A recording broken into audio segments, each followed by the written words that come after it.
You're listening to the Archaeology Podcast Network. You're listening to the Archaeology Show. TAS goes behind the headlines to bring you the real stories about archaeology and the history around us. Welcome to the podcast.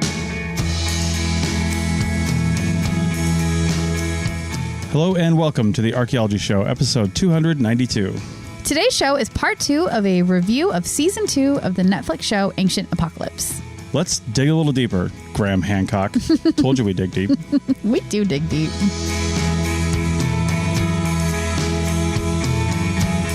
Welcome to the Archaeology Show. Hello. So this is our part 2 for Ancient Apocalypse. If you didn't hear part 1, then go listen to it, I guess. Yeah, you'll probably want to hear it because we're going to kind of just pick up right where we left off. Yeah. Yeah. But a little bit about where we are. I don't know if we were here last week when we recorded or not, but we are still in Lake Havasu City. Oh, yeah, we did talk about it. Yeah. Didn't we? Yeah. Because we did a whole episode on the London Bridge last year when we were here. Yeah, and we talked about that. So yeah. Yeah, but we're still here. Moving on to, other places this weekend. So yeah. Yeah. Yeah. All right. Well, with that, I think we're just going to jam right on into it. So on the first episode of this podcast, this part 1, we actually only talked about really a lot about our thoughts on the show. And we were kind of not really doing a point by point of the episodes, but we really only got through episode 2 in our discussion. And we're going to get through the rest of this on this recording. But yeah, and then a little more of our thoughts on the show near the end. Yeah. I mean, and just to recap, like if you haven't heard episode 1, we fully think this show is worth watching. And you just have to be careful and skeptical of the conclusions that Graham Hancock comes to at the end of each section. But otherwise, up to those points, it's a really great feature of really cool archaeological sites. Yeah. Speaking of, in episode 3... Let's talk about Sexy Woman. No. Although I still don't know how to pronounce it. It's Sacsayhuaman. Yeah. It's spelled Sacsayhuaman. Yes. And I was super excited to see this one on the show because I've actually been there. Yeah. This site is in Peru. It is near Cusco. And it is a really, really cool site. And like Peru is just like covered in cool sites, right? Especially in the Cusco area, which Cusco is your access point up to Machu Picchu. But there are just so many cool archaeological sites there. The Incas were just crazy builders. They did so many cool things. So I guess it's not too surprising that something they did would come up on this show. One of the things that always comes up at this site, not just with Graham Hancock, is the amazing rocks, the architecture here, these rocks that have been fitted into shape. And they're so perfectly fitted to each other. There's no space in between them. Yeah. Yeah. A lot of stone architecture around the world. I mean, even the, pyramids at Egypt, you can kind of see some imperfections. Yeah. Right? Yeah. I mean, these are huge stone blocks in a lot of cases, and it's just really hard to get that right? Yeah. Because especially when they're not using like a mortar of any sort. Yeah, right. This is just fitting rocks together. I don't think there's anything to smooth or join them in between like we do in our more modern architecture. Yeah. Yeah. It's just really hard to do that. Yeah. And these are especially good and probably the best examples of this in the entire planet. And it's just people come here and they're like, well, I mean, you couldn't have done this with rock. You couldn't have done this with, primitive technology. And like, we don't know specifically how they did it because obviously it happened too long ago. We don't have a record. It was before the Spanish got there. So there's no written record of how it happened. So therefore, somebody must have given them this knowledge. If you're somebody like Graham Hancock. So well, and there have been plenty of other shows like Ancient Aliens and things like that have said it must have been alien technology. I'm always fascinated that aliens still work in stone, personally. But yeah, right. I've never even thought about that. But yeah, why would aliens use stone? Why didn't the aliens leave any spaceships behind or any metal buildings? Right. They really picked and choose, and everything they left behind perfectly corresponds to the culture that used that stuff. So of course. But Graham Hancock is saying that the people here, the Inca built on top of an older, more advanced civilization and either used or had the technology handed down to them from this other civilization with actually no evidence for that whatsoever, aside from the fact that later structures and later I guess technological building techniques and things like that did not in fact use this. Yeah. And it's true. We can probably explain this anomaly, if you will, by the way we can explain other anomalies in the world. It's like, for example, how many Picassos are out there? How many? Let's look at art, right? Right. Like how many Picassos are out there? How many go to music? How many Beethovens are out there? These are unique anomalies in the world of their particular specialty, right? Go to math. How many? Go to physics. Go to these different things. How many Newtons are out there? How many Darwins are out there?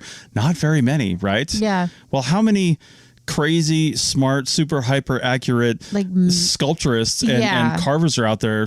Well, there was this guy or woman, probably a guy though, let's be honest, in the Inca civilization that was just super awesome at carving rocks. Yeah. Or directing people to carve rocks. And he managed to do this thing or direct people to do this thing that has stood the test of time. Yeah, and what is unique about Sacsayhuaman in particular is that these rocks are not uniform in size or shape. Yeah. Right? So you don't have... Yeah, it's like Tetris. Yeah, exactly. You don't have these neat little lines of rocks marching across in rows, which actually is easier to do because you shape the rock first and you know that they're all going to fit together because they're all the same shape. What they were doing was taking these differently sized rocks and fitting them together.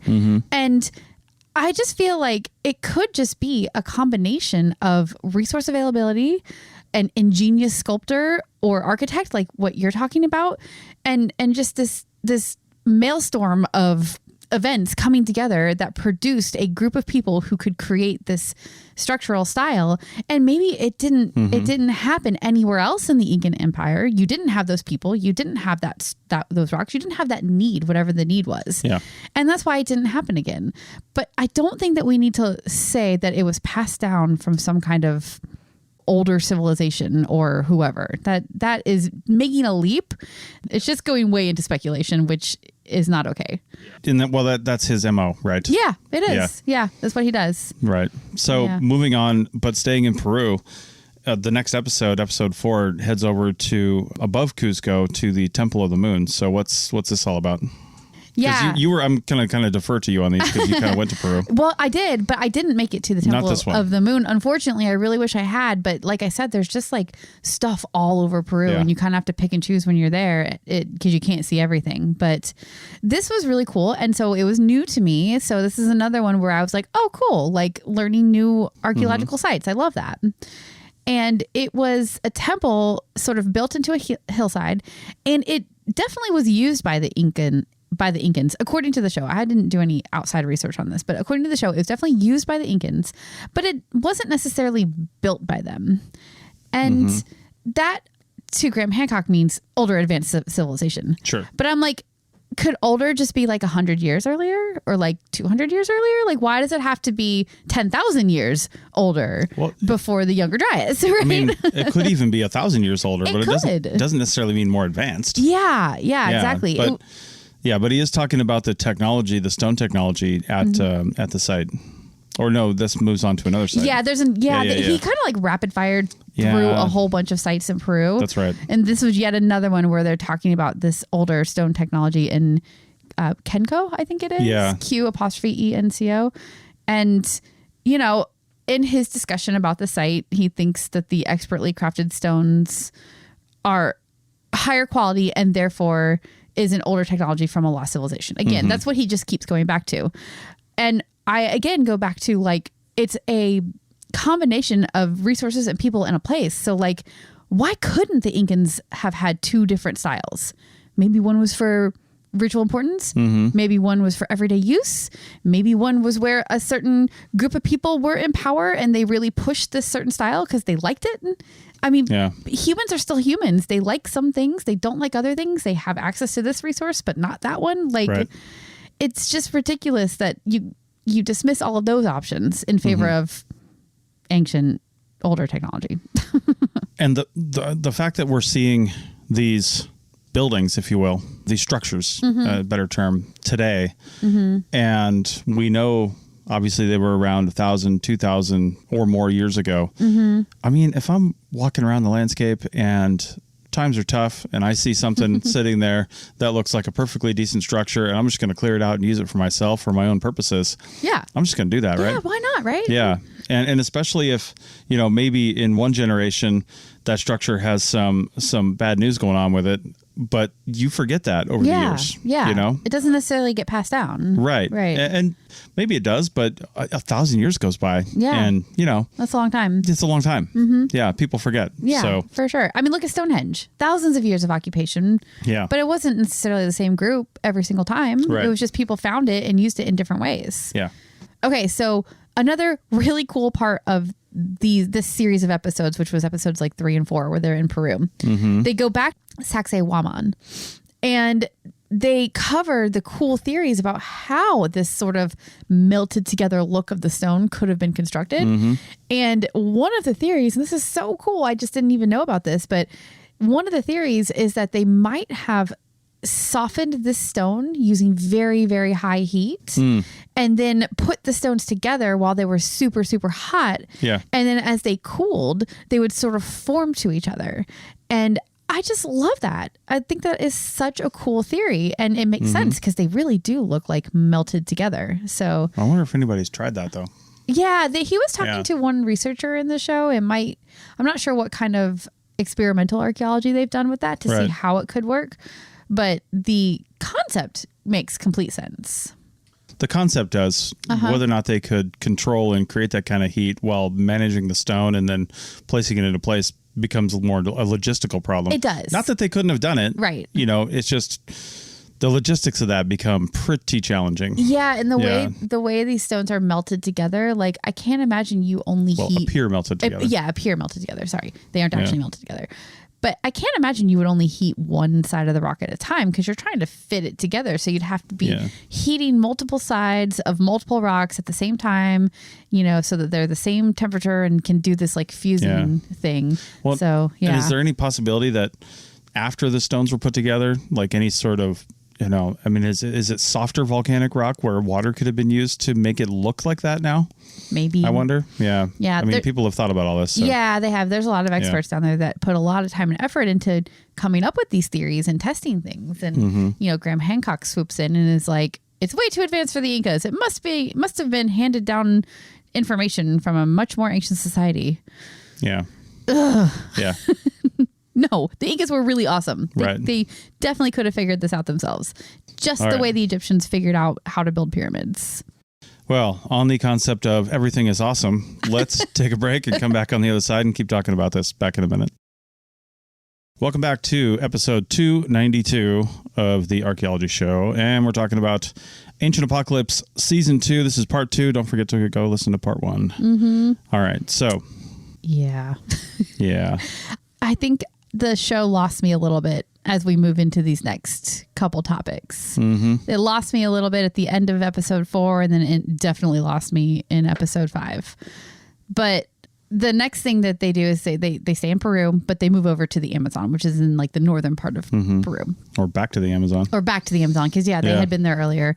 They go back to this whole like finding lost cities in the jungle thing using LiDAR, which we already talked about in part 1 and how cool that is. And yeah, it's great. It's good archaeology. Like they're finding really cool things there. So that's awesome. Yeah. Imagine how much if we're going to put a silver lining on something as we keep cutting down the jungles in the Amazon.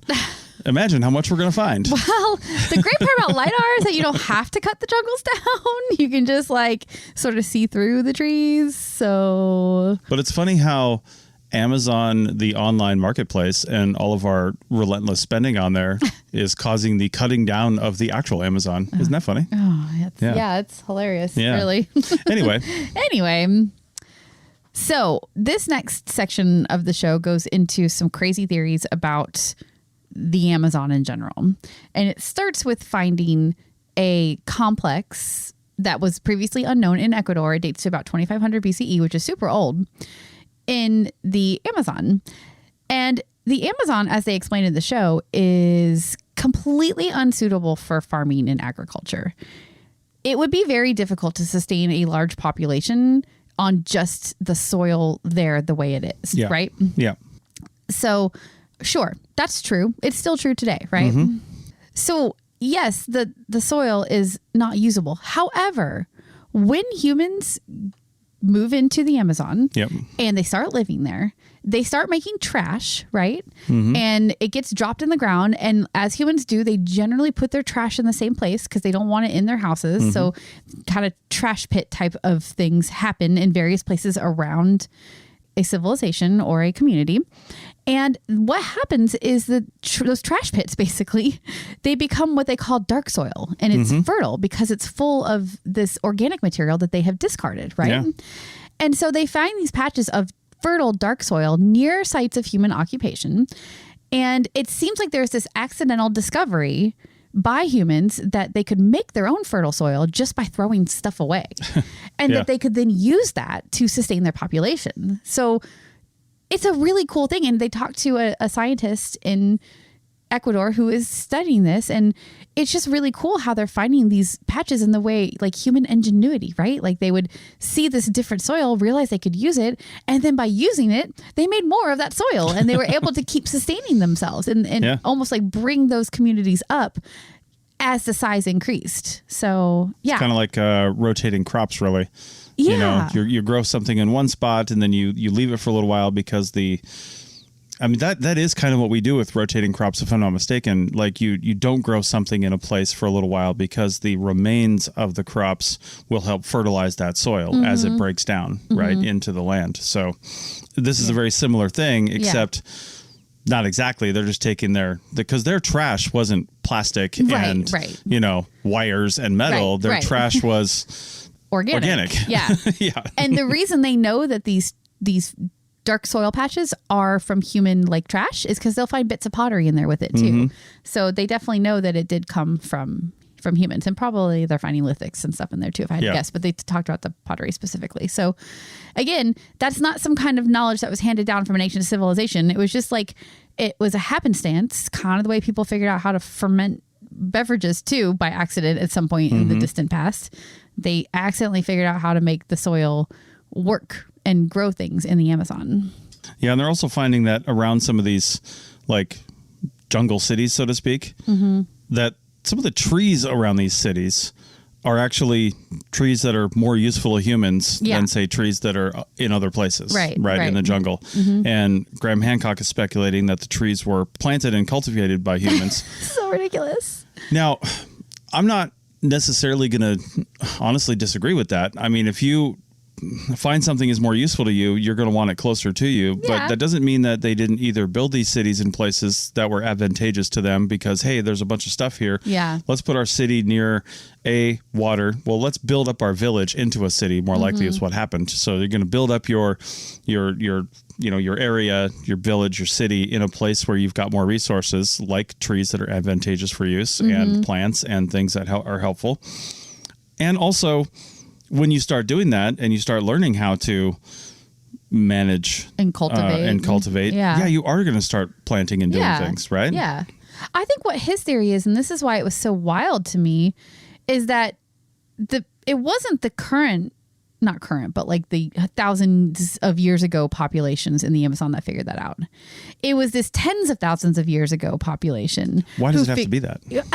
That is my question throughout this entire series, is why does it have to be them? But that's his theory, is that they're the ones that figured it out 10, 20, 30,000 years ago. They replanted the entire Amazon to be species of trees and plants that are useful to humans. And that's why there's so many of them in the Amazon. And I'm like, there's just so many other things. Like, yes, humans could have directed that a little bit, but also maybe they just grow there naturally too, right? Or maybe humans just figured out that these specific trees do things and there happened to be a lot of them there. It's such a reach. That theory was just so wild to me. He really he had already lost me in the very beginning, but like that was like, it's like not even archaeology at that point. Not really, you know? Yeah, he really lost me with that one. Yeah, and staying in Peru, going into episode 5, we start talking about ayahuasca, which people have probably heard of, the hallucinogenic concoction of roots and leaves that goes back thousands of years. Thousands of years, really. Yeah, we have evidence for it for a long time. Great, good. Let's study that evidence. Yeah. There's some pre-Incan art at Tiwanaku in Bolivia that Graham Hancock describes as likely inspired by hallucinogenic visions because it is colorful and chaotic. And in his brain, that means it comes from drugs. But I feel like that's a very like Western white person viewpoint, right? Like, just because your preferred artistic style is not colorful and chaotic doesn't mean that somebody else's preference for it means that it comes from drugs. That's how that came across to me, is what he was saying. The way he described it does come across that way. Yeah. And if you don't do it with some sort of ethnographic evidence, then it's just going to come across as some kind of wild, crazy opinion. I mean, the fact is, though, that, I mean, I produce and I've heard every single episode of the Rock Art podcast, and there have been a lot of people interviewed on there talking about a shamanistic creation of rock art. Yes. And there's been a lot of, shamans in various cultures that, they do have hallucinogenic It's true. ideas and things like that. And they do use that to produce the rock art, right? Yeah. So that's not totally wild. It's just the way that he does it. Yeah. The way he talked about it was just like so cringy and gross. But also, what's that have to do with any sort of advanced civilization? What do they have to do with it? Because that's his whole theory. It's the handed down knowledge, because the ayahuasca and the way you create it and everything is complicated. So ... The native populations of Peru couldn't have figured that out on their own. That's what he's saying, because he's saying rock art showing Ice Age animals is also chaotic and created under the influence of ayahuasca, meaning they had mastered this complex chemistry to produce ayahuasca, because it's not apparently easy to do during the last Ice Age. And there's no way that those cave people, Ice Age era, there's no way they could have done that. There's no way they could have figured it out. It had to have come down. It's his whole deal is, you people are stupid. I know, it really is. It's like, it's so disrespectful for these cultures, and he approaches all these conversations with such reverence, and he brings in native people to talk about like how they feel about things and what they think the rock art means and that kind of stuff. And it seems like he's being so respectful from an anthropological perspective to these cultures. And then he goes down this road and basically says that their ancestors weren't smart enough to figure this out, so it must have been somebody else. And like, that is the complete opposite. It's so, that stuff really, really gets to me, because ancient people were so much smarter than anybody gives them credit for, in particular this guy. All right. Well, we're going to take our final break, and then we'll finish this off with a couple of sites in North America, and then the Mayan calendar, of course. You can't end this without talking about the Mayan calendar, and then also our final thoughts. I mean, my last note was like, honestly, too exhausted to even talk about it. I know. So, and we actually did a whole episode on which involved the Mayan calendar and all that stuff. I think when we talked about time zones and things like that. We did it a while back. Leap year. Yeah, leap year. I think it was leap year. Something like that. Yeah. Anyway, we'll talk about that on the other side of the break. Yep. Back in a minute. What you're hearing is Hardie Fiber Cement Siding living up to its reputation as the siding that helps resist weather damage, no matter what Mother Nature throws its way. James Hardie knows how important a reputation is, especially when you're a home builder. That's why Hardie products withstand the elements better than wood-based siding, with styles to match their strength. Because when home builders work with us, we deliver our best so they can look their best. Protect your reputation with exterior products by James Hardie. Welcome back to the Archaeology Show, episode 292, segment 3. And we're finishing up our discussion on Ancient Apocalypse Season 2, Part 2. And now we're heading up to North America. Yep. And it's actually two sites that, well, I know I've been to Hopewell. Yeah, we've been... You've been to Hopewell? Yeah, I'm pretty sure. Hopewell's in Ohio, right? We went together. Yeah. Yeah. Oh, yeah. Okay. Do you not remember going with me? I mean, I know I've been there. I just don't remember when. I mean, you've only been to Ohio with me, so obviously I was with you. Yeah. Sure. We've been to Chillicothe, too. Yeah. We went to the one right outside of St. Louis, the big mound... Cahokia. Yep, that one. Sorry, names. The big old city. That big old mound city. Yep. And then Chaco Canyon as well. Yes, yeah. He also talked about Chaco Canyon. So actually, he really only briefly touched on Hopewell, and I think it was a way to connect North America and South America. Mm-hmm. That's what he was trying to do with this jump up to North America. Yeah. And basically, Hopewell, it was a mound city that dates to about 2,200 years ago. Mm-hmm. And the big thing in the episode was that the earthworks there are similar in shape to the ones found in the Amazon. Yeah. And that's true. There's like the circular shapes and the square shapes and stuff like that. Right. Accurate. What I could not get past, though, is that in the United States, these are mounds. Yeah. They are mounded up dirt, creating these shapes, right? Yeah. At all of these mound sites. That's why they're called mound sites. Yeah. They are mounded up dirt. But the earthworks in the Amazon are ditches, it looks like. Like they're, At least the ones in the show. yeah, the ones in the show look like ditches dug Mm-hmm. into the earth. So I guess now that I'm talking that out, maybe it was just the way that the image looked on the aerial made it look like a ditch. And they never touched on that and explained it. So Maybe- it looked like a ditch to me. Maybe that's where they got the dirt for the mounds. Oh my They God. carted They it up from the Amazon. That's the connection. So totally worth it to bring it up an entire continent.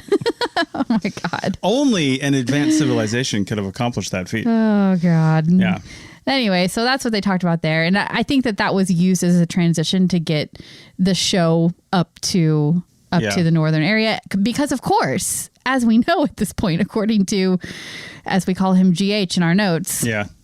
it can't be, that they developed these geometric shapes independent of one another. Right. No. There must have been some kind of Yeah. ancient knowledge, shared ancient knowledge. Must have been. Must have been. Yeah. Sure. And he went into Chaco Canyon. Mm-hmm. And Chaco Canyon is in the southwestern United States. Yep. And it's super cool. We've been there. Yeah. And- I love that they went to some places that we had been Yeah. because it gives us that like personal perspective. Yeah. Chaco Canyon is really cool because there's a ton of really cool Native American structures, little pueblos, Yeah. for lack of a better way to say Yeah. it, that you can hike to. One of them you don't actually have to hike to. It's right near the visitor center. Yeah. And it's called Pueblo Bonito. And it's actually the biggest one that's there. When you like mentally think of Chaco Canyon, that's what you're envisioning is Pueblo Bonito. Yeah. It's that like semicircle, half circle shape with all the different rooms and there are all these circular rooms throughout it too. So it's just a really cool structure. Aren't those the kivas? Maybe they're kivas. Yeah. That's probably what they were called. Yeah. So yeah, Chaco Canyon. Yeah. Now, why did Graham Hancock go there? Right. He goes there because, first of all, he says that the city itself confounds interpretation. That's a direct quote from him. I'm like, does it though? Does it really confound interpretation?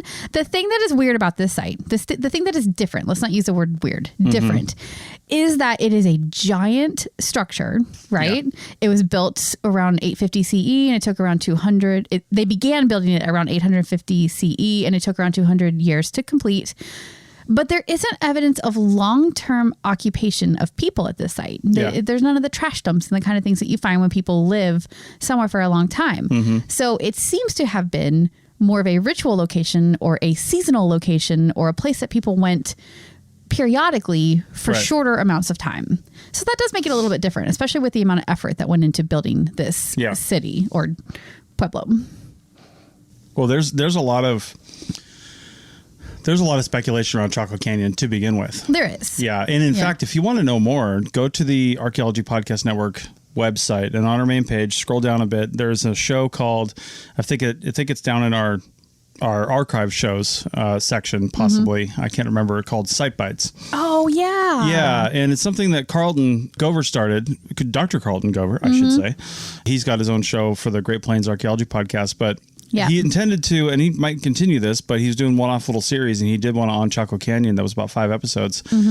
But there's all kinds of research into the Chacoan Road Network, which are basically these really wide swaths of, relatively straight paths leading to Chaco Canyon from elsewhere. And then there's all these little outlier communities, and there's a whole bunch of things. But the thing about Chaco Canyon is, they did seem to abandon it shortly after a lot of this stuff was built. And there's a lot of speculation as to why they did that. And if it was ritual, was it played out, right? Yeah. If it was more climatological, which a lot of people are starting to think too, was there just, they kind of played out the resources, though there was a big climatological shift about that time where the weather dramatically changed. It might have just been unlivable. Yeah. Right. And also with your statement of Pueblo Bonito took 200 years to build, that might not even be a totally accurate statement. I mean, yes, they were building it for 200 years, but in the same way that we're still building New York City. Exactly. Just You know what I adding mean? on rooms, but using the part that's already built. So it doesn't mean that they spent 200 years working on this and then but not using Right. any It's of not it. like they had a finished product in mind. Yeah, exactly. That Yeah. is something that's really important to keep in mind with all like monumental Right. architecture, with maybe the exception of the pyramids, since they had a very specific Yeah, when they put that funerary capstone on, they're purpose. like, okay, we're done.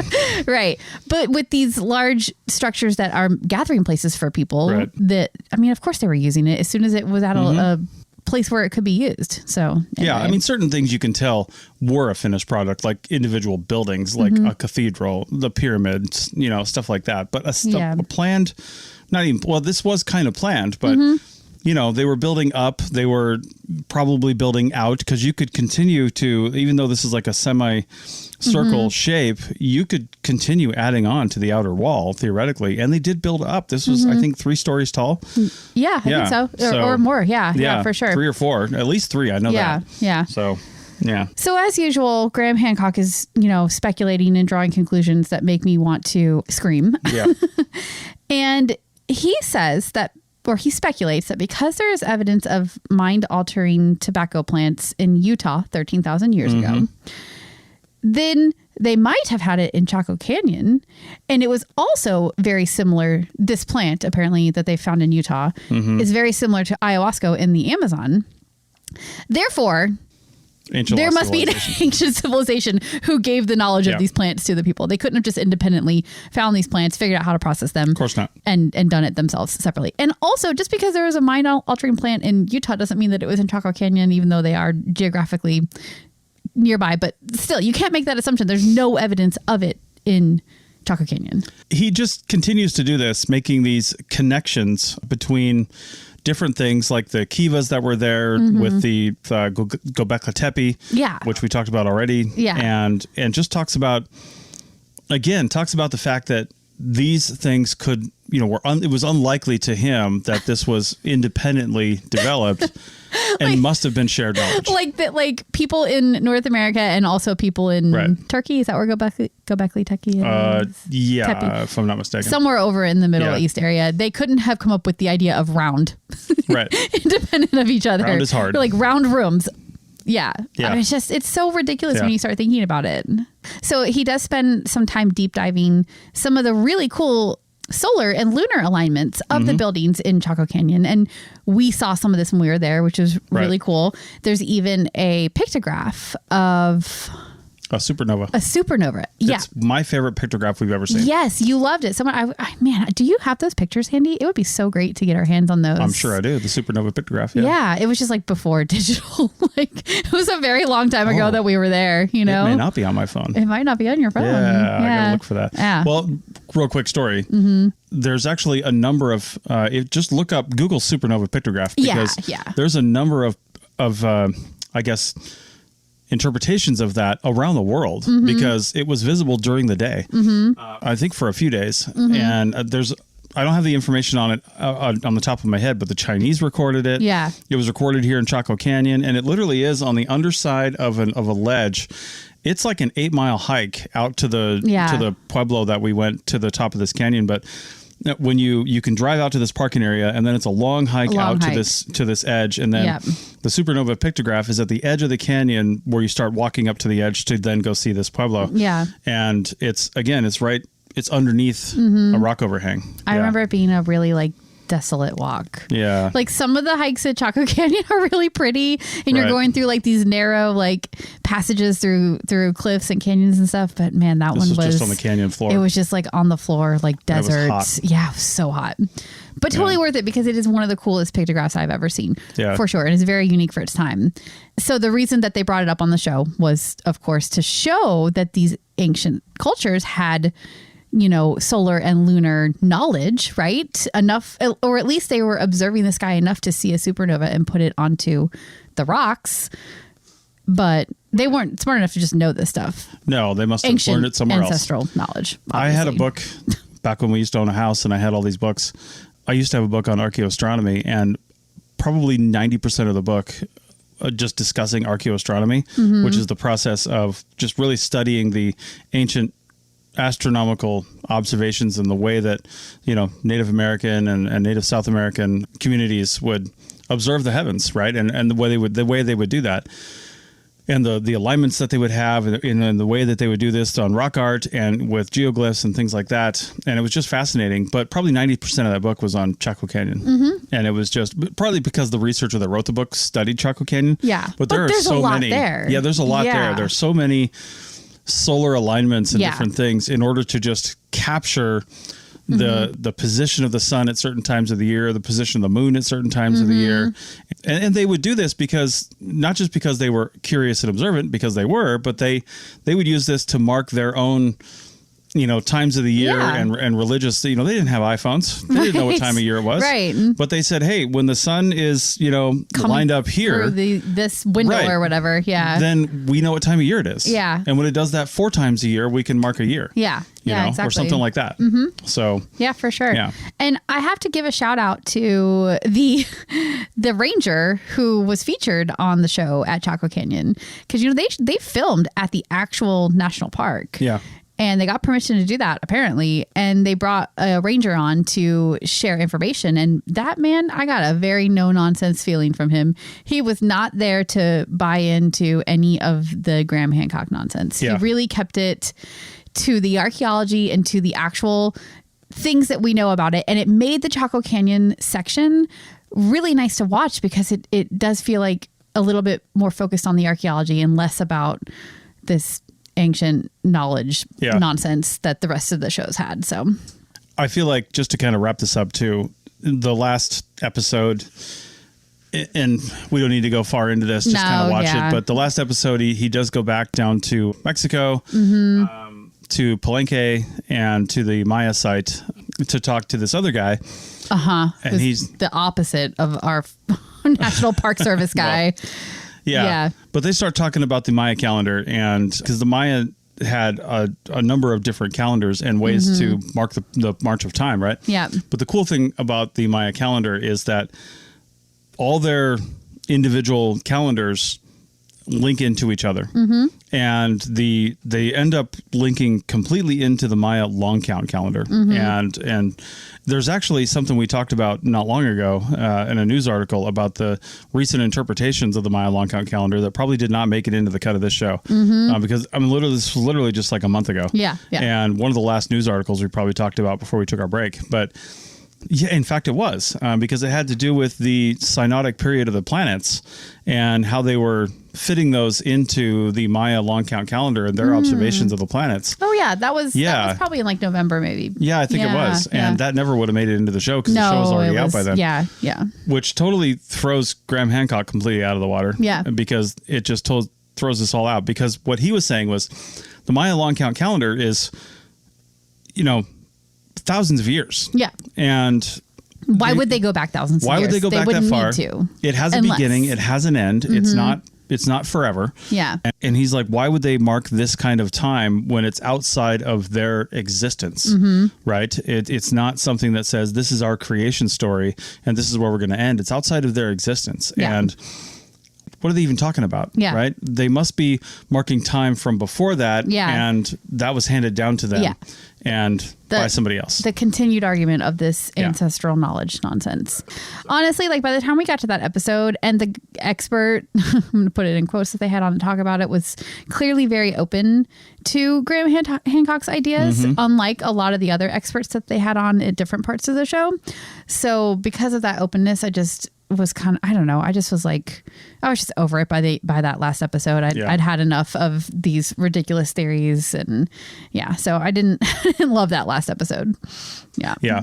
Well, I think just to wrap this up, we've said before, we didn't really say this with season 1. We were not recommending people give them the airtime on season 1 and watch it, but ultimately, this is on Netflix, and when you look at it, it's high budget, and therefore you get to see a recreation of something like Pueblo Bonito, which is really cool. So cool. Yeah, you get to see archaeological sites that you're never going to get to see in your life, more than likely. Unless you move into an RV and start traveling around the country. Well, you'll see the ones in this country. We anyway. recommend that. Yeah, true. Yeah. Not going to get this RV up to Machu Picchu. No, we're not going to take it south. That's for sure. Not going to get it to Sexy Woman.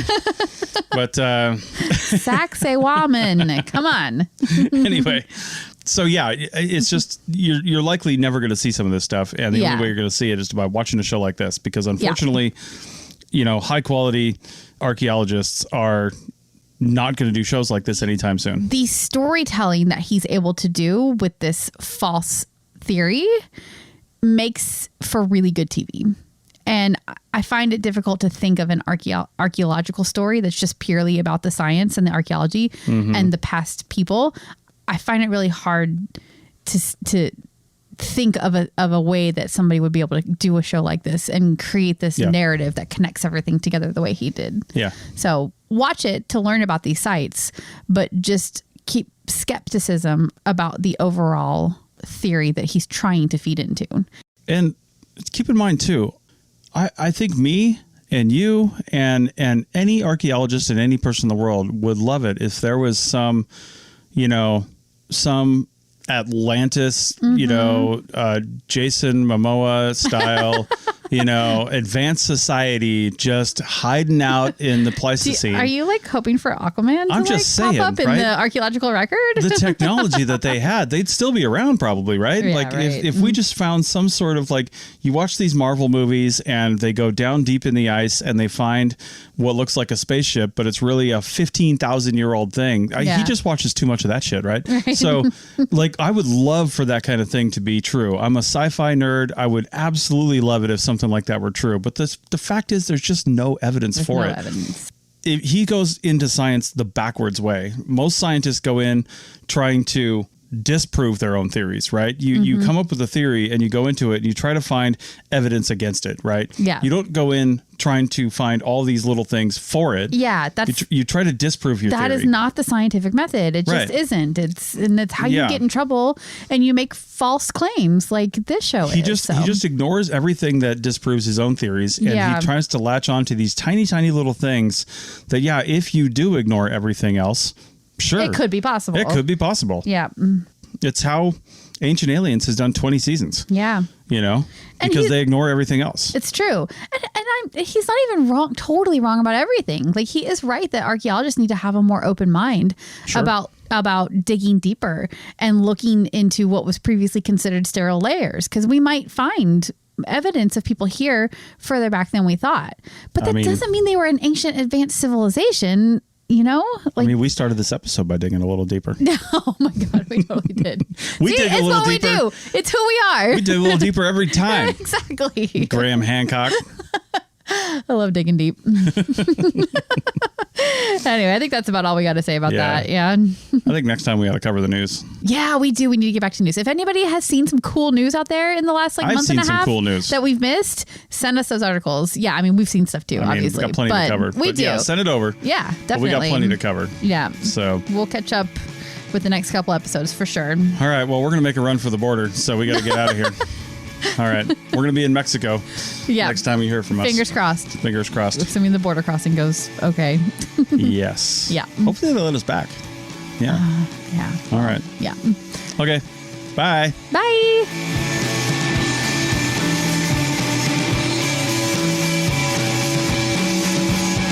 Thanks for listening to The Archaeology Show. Feel free to comment and view the show notes on the website at www.arcpodnet.com.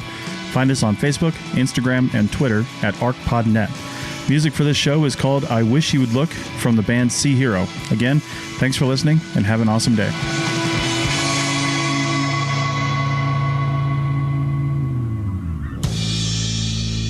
The Archaeology Podcast Network is 10 years old this year. Our executive producer is Ashley Airy, our social media coordinator is Matilda Siebrecht, and our chief editor is Rachel Roden. The Archaeology Podcast Network was co-founded by Chris Webster and Tristan Boyle in 2014 and is part of Cultural Media and DigTech LLC. This has been a presentation of the Archaeology Podcast Network. Visit us on the web for show notes and other podcasts at www.arcpodnet.com. Contact us at chris@archaeologypodcastnetwork.com.